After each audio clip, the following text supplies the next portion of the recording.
Si je devais vous conseiller un livre, alors ce ne serait pas un roman, mais un recueil de poèmes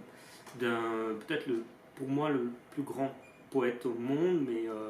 on a toujours tendance à un peu extrapoler quand on aime un écrivain. C'est Le Gardeur de troupeau de Fernando Pessoa, qui est un poète portugais. Et c'est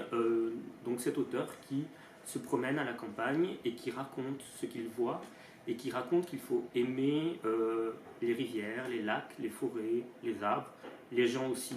et qu'il faut les aimer non pas parce qu'il y aurait des fées dans les arbres ou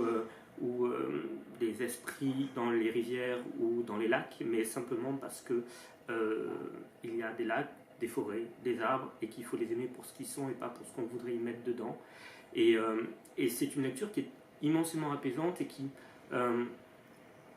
vous explique comment arriver à aimer le monde tel qu'il est et que tout est important dans ce monde-là et que c'est peut-être là le grand secret du monde, c'est que tout a sa place et que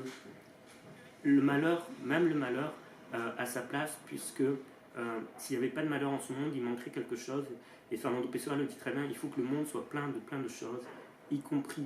le malheur, parce que si le malheur n'était pas là, alors le monde mentirait. Et il ne faut pas que le monde mente, il faut que le monde soit vrai et authentique. Et c'est vraiment une lecture qui est apaisante et que je mets vraiment au même niveau que des grands textes sacrés comme, à mon sens, la Bible ou même le prophète de Khalil Gibran qui est très connu, parce qu'on lit ça et on se sent apaisé, on se sent bien. Et pour l'anecdote, Pessoa, c'est quand même un homme qui